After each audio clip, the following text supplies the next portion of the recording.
మధ్యలో ఉన్నాయి, తెలంగాణ కడుతున్న ప్రాజెక్టులు మధ్యలో ఉన్నాయి. ఇవన్నీ మనం కట్టి పూర్తి స్థాయి వాడిన తర్వాత కదా అన్ని నీళ్ళు ఉన్నాయా లేవా చూడాలి. నువ్వు ఇప్పుడు గట్టిపడేస్తే ఏమంటావు, రేపు పెట్టుబడి అయిపోయింది ఖర్చు లేని మాకు నీళ్ళు ఇయ్యి అంటావు.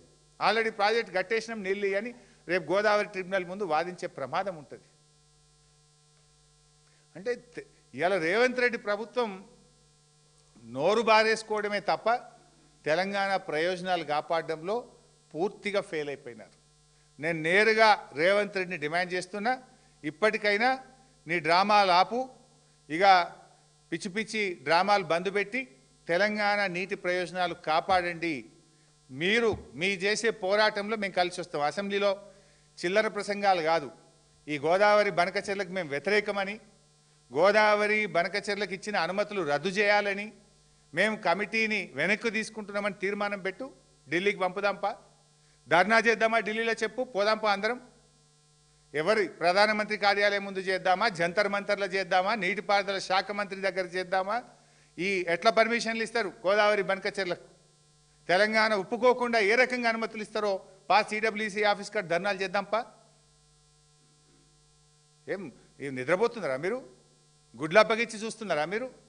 ఒక్కొక్క చుక్క కోసం రైతులు ఎంత తన్లాడతారు. బోర్లు ఏసీ నీళ్లు లేని రైతులు తమ రక్తపు చుక్కలను, చెమట చుక్కలను బోరు పొక్కల్లో పోసి ఎంత బాధపడుతుంటారు రైతులు. నీళ్ళ బాధ రైతుకు తెలుసు, నీకేం తెలుసు? నువ్వు ఎగ్జామ్ చేసినావు, నువ్వు ఎన్నడన్నాను? జూబ్లీ హిల్స్ ప్యాలెస్లో కూర్చొని ఇలా ఆంధ్రాకు బాబు గారికి దాసోహం అవడం కాదు, నిజాయితీగా తెలంగాణ కోసం పనిచేయి. నువ్వు ఏ పోరాటం చేసినా బీఆర్ఎస్ మీతో కలిసి వస్తుందని తెలియజేస్తా ఉన్నా. Thank you.